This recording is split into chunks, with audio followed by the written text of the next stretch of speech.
So, Azzi, we're in the beautiful Folie restaurant with the gorgeous Guilliame, the owner, and Folie is situated in Golden Square, where Soho meets Mayfair.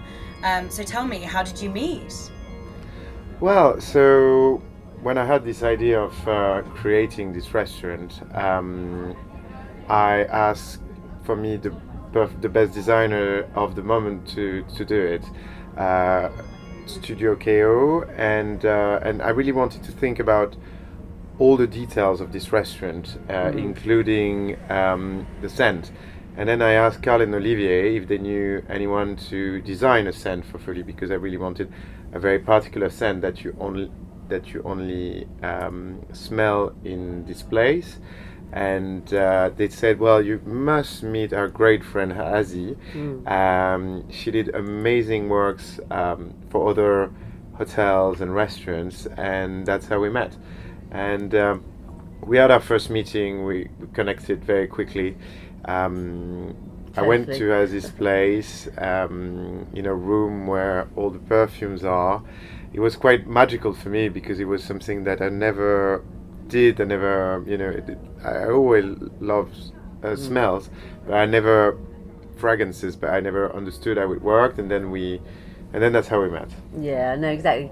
I mean, I took Guilliame into the Aladdin's cave of perfumery, into this kind of scent bubble, which to get him away from the outside world, to really, when I'm doing a bespoke fragrance with someone, it's really important to kind of be away from everything. So it's like a fun therapy session in a way where, as I can understand your inner personality as well as your outer personality, and then the style of the restaurant and everything else that in terms of the aesthetics is very important. But for me, what's really important is what's going in your head, because the restaurant will be representing who you are and what you want and what you want it to be, for a long time. So it's just getting into the mind, so then I can recreate the scent like a DNA print of, Reflect. Okay. yeah, exactly. Yeah. That personifies you. And Carl and Olivier are one of my oldest friends. They have Studio KO, and I worked with them at the Chiltern Firehouse when they designed that. So I was delighted when you mentioned that. I was like, oh my god, they're my favourite people in the world. So I knew it was going to look amazing. There's no question about it, and it does. And it's so different to all of their other places as well, which I think, and for me, it's very different to what's in London. So having been in London for so many years, I kind of know all the hot spots, and it's sort of needed a place that looks so fabulous like this. Is flamboyant, it's vivacious, but it has this kind of really cool, 60s, 70s vibe to it, and The allure, really. there's a provocation, it's provocative, it's sensual. When you go on holiday and I'm back at Folie, I feel like I'm back home. And so many people, I've got some friends, their children, when they come to Folie, say, "Oh, it's good, it smells like Folie." Well, my kids love it here. It's just, they're foodie, they love the food, but the vibe is great. We've had birthdays here, but when we first met, it hadn't even been built properly at that point. No. It was And very hard it's- for you to, yeah. very hard for me to explain what I So wanted to do. it was hard because you can see the designs, and I kind of get the ideas and everything else, but at the end of the day, it's all about creating that vision and then making that whole vision come to life. And smell is very, it's a very powerful tool. It can be manipulative, especially if you get it totally and perfectly right. And then meeting with yourself and with Laurence, and who is also really stylish, and she's very particular on her scents, smells as well. So it was really exciting when meeting with Guilliame and Lorraine as well, because she's got a great style and a different influence on different accent, I guess, on it all. But I think it's really interesting because I kind of trying to create something that tells your story, and that is distinctive as well. And the things I've not heard your story before, so but as you're talking to me, I'm thinking about all the main ingredients I'm going to put into this fragrance, the stars, who are going to be the stars. And there's something about, the notes of saffron and rose de may, I thought has to be in there because it's one of the best roses, comes from France, only comes out once a year, but for 2 weeks generally in May. And it's expensive, it's €500,000 a kilo, but the richness and sensuality of it is beautiful. But if you mix it with, say, saffron and oud, it then becomes a bit darker, and it gives it that kind of dangerous, mysterious but very sensual quality. So that I wanted to put into the heart of the fragrance. And then in the top you've got this sort of incredible freshness, which is the orange blossom. I can't remember, we were having a conversation, but it was something to do with the colours, I think, as well. But also a little bit of travelling in, Marrakesh and Morocco. There's and with Neroli, there's that whole thing of the French but the exotic side of France, where south of France, Italy, yeah, the Provence, where we wanted to be like in Provence, like we were quite transported, and I think it works so well.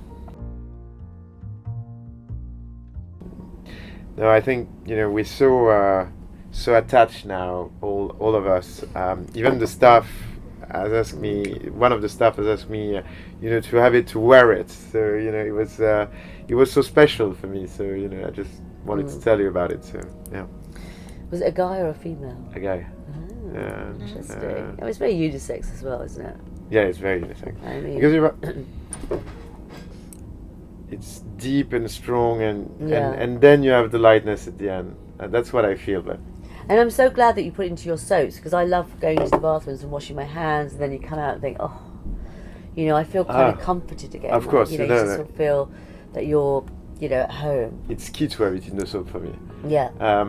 Just then you smell, so you leave Folie, you have dinner, you wash your hands before you leave, and then you just smell the Folie scent on your hand, and I think that's quite a nice surprise before you leave. It's just so lovely, exactly.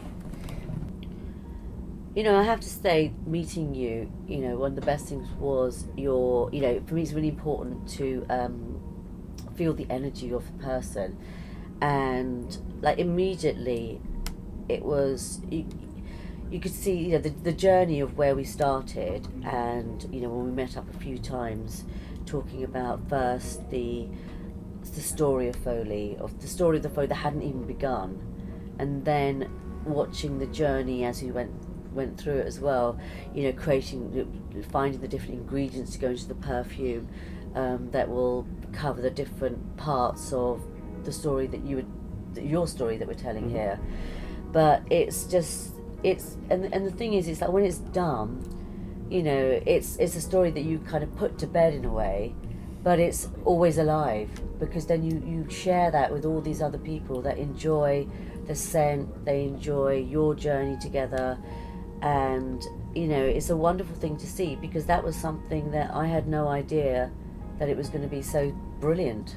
Oh yes, the relationship was absolutely amazing, because I was still building my brand when we met, and what I liked about building Folie is like you build your brand every day. It's not something, you don't arrive with your concept, you do your concept and then you go. No, it's and I wanted to be we very chic but also fun and a bit crazy. I would say even sometimes a bit fucked up.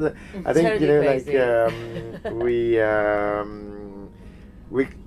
we clicked quite well on that, on the very chic, very elegant, but also with a touch of cool. Fun and cool. Edginess there, and and also just kind of, and then when you launch, the art scene was here, actors, musicians. It was exactly kind of what we wanted and what we said in the beginning anyway. But it just happened so simplicity. It's in a simple way, but in a very kind of natural, organic, experience that was just, it was just another wonderful journey that that I've gone through. I must thank you for this as well. It was, no, I think just